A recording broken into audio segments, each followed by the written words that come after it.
یمن کی عورتوں کا بھی ذکر آتا ہے جنہوں نے حضور آقا علیہ الصلوۃ والسلام کے والد گرامی حضرت عبداللہ کے حسن کو دیکھا تھا۔ ان میں سے فاطمہ بنت مرہ ایک عورت ہے، کہتے ہیں وہ کئی کتابوں کا علم رکھتی تھی، کئی کتابوں کا علم جانتی تھی۔ جو ہی حضرت عبداللہ گزرتے وہ رستے میں کھڑی ہو جاتی۔ ایک دن تو اس نے شادی کی پیشکش کر دی، کہا عبداللہ میں اپنے آپ کو پیش کرتی ہوں، تم مجھ سے شادی کر لو، مجھ سے نکاح کر لو۔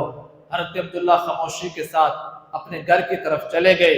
کہتے ہیں جو ہی یہ بات پھیلی کہ حضرت عبداللہ جو ہیں ان کی دید جو تھی یہ 100 اونٹ کے برابر ہے، یہ بات چرچا اختیار کر گئی، معروف ہو گئی، ان کے تذکرے ہونے لگے۔ جو یہ تذکرے بڑھے حضرت عبد المطلب نے ان کی شادی کا ارادہ فرما لیا۔ جو ہی ارادہ فرما لیا تو وہب بن عبد مناف کی بیٹی حضرت سیدہ آمنہ رضی اللہ تعالیٰ عنہما ان کے ساتھ جو ہے آقا علیہ الصلوۃ والسلام کے دادا مبارک حضرت عبد المطلب نے رشتہ ازواج کو جوڑ دیا۔ جب رشتے کو طے کیا، رشتے کو جوڑا، نکاح ہو گیا۔ کہتے جو ہی نکاح ہوا، رات بسر ہوئی، حضرت عبد المطلب جو ہی نکاح کر کے واپس آئے اور حضور آقا علیہ الصلوۃ والسلام کے والد گرامی حضرت عبداللہ ایک گلی سے گزر رہے تھے، وہی فاطمہ نامی عورت سامنے کھڑی تھی، انتظار کر رہی تھی۔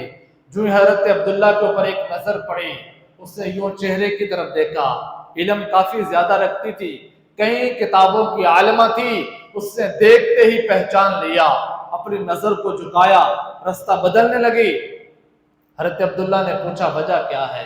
پہلے تم کھڑی رہتی تھی، انتظار کرتی تھی، میں رستہ بدلتا تھا، آج میں یہاں پہنچا تو تم آگے بڑھ گئی، وجہ کیا ہے؟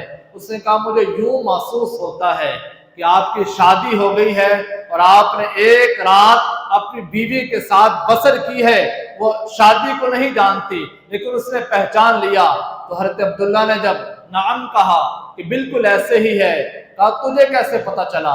اس نے کہا شادی سے پہلے آپ کی پیشانی کے اندر جو مہر نبوت چمک رہا تھا، آج میں نے دیکھ کے پہچان لیا کہ وہ کسی عورت کے پیٹ کے اندر رحم کے اندر منتقل ہو چکا ہے۔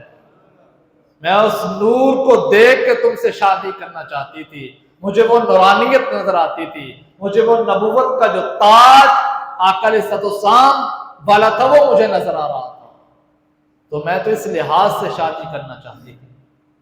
حضرت عبداللہ رضی اللہ تعالیٰ عنہ کی جب شادی ہوئی حضرت سیدہ آمنہ طیبہ طاہرہ کے ساتھ، سیرت کی کتابوں میں آتا ہے کبھی 2 ماہ ہی گزرے تھے کہ حضور کے دادا حضرت عبد المطلب نے حضرت عبداللہ کو ملک شام تجارت کے لیے، سفر کے لیے بھیجا۔